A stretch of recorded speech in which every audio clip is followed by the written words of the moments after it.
I got hundreds on me. Keep them hundreds on me.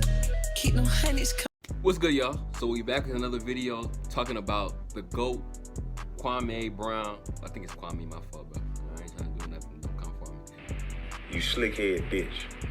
Everything going on with Kwame and him exposing, you know, the media, black media, white media, and everything that's been going on with them and what they've been doing for the past, I don't know how many decades, and how they view black people and how they talk about black people, and how they portray us. The biggest thing that I'm seeing is, it's so crazy. It's like instigation at its finest. It's people instigating this man. Y'all talking mess about him, saying this, saying that, and the second somebody responds, it's as if they're the worst person in the world. The All the Smoke podcast with Matt Barnes and Steven Jackson, which I'm a fan of. I think it's a really great platform. You know, it gives people, it gives you that like barbershop like feel, you know, that people can relate with. Problem is, they're owned by Showtime. So you know Steven and Matt are controlled in some aspect, whether we want to admit that or not. They can't just do what they want to do. But we also forget the only reason why Kwame came out of nowhere is everybody, you know, after these 20 years and is saying his piece in the same way he wants to say, it's because of the jokes that they were making about him on the All the Smoke podcast. You slickhead bitch. Now, as I've said, like, you know, cause I be talking to myself, I be having these conversations with myself, and I'm like, why not just put this online? Because I know somebody else feel the same way.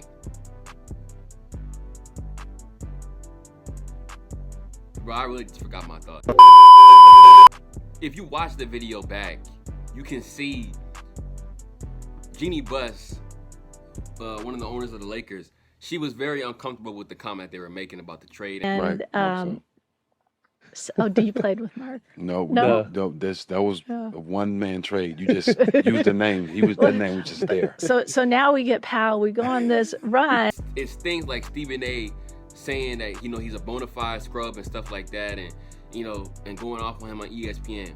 And I understand that in these last 20 years, Kwame Brown has been subject to a lot of jokes, a lot of criticism, a lot of attacks because of how he played.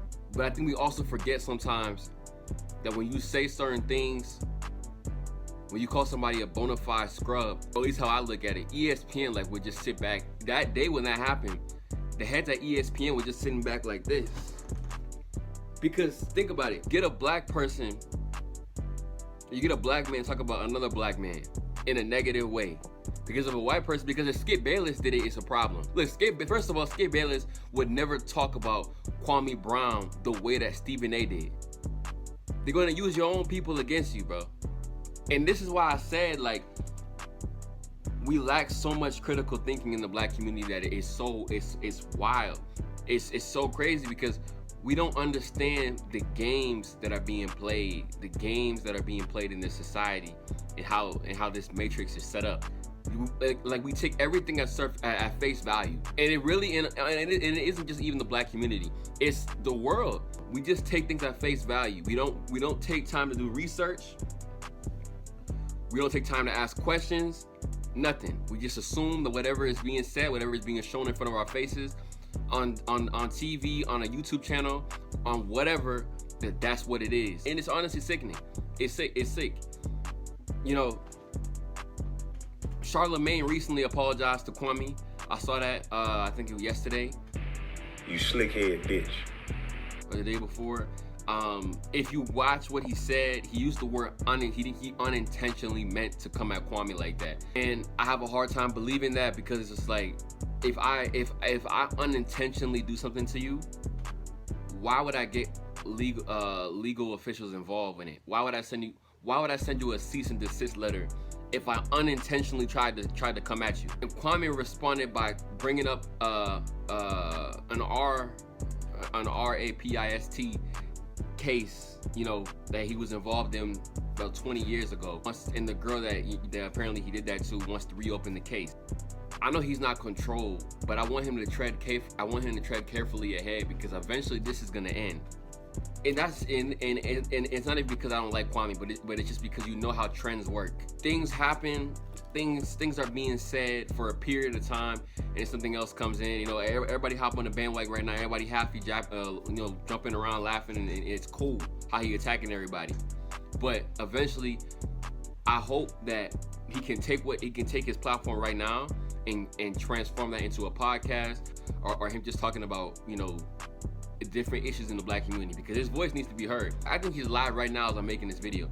If you really sit and watch like his live, it's funny as hell. It's funny as hell, but he's really speaking facts. I mean, he be talking about mama's cooking and stuff like that. He be saying, and it's funny, but if you really get the point of what he's talking about, he's stating facts. He's really just trying to make a difference and point out what most black people aren't willing to talk about or aren't willing to say. People like KD, Kyrie, to me, get so much criticism because it's like they just trying to go against the grain and trying to expose what either y'all know and don't want to speak up on because you're afraid, or are completely oblivious to.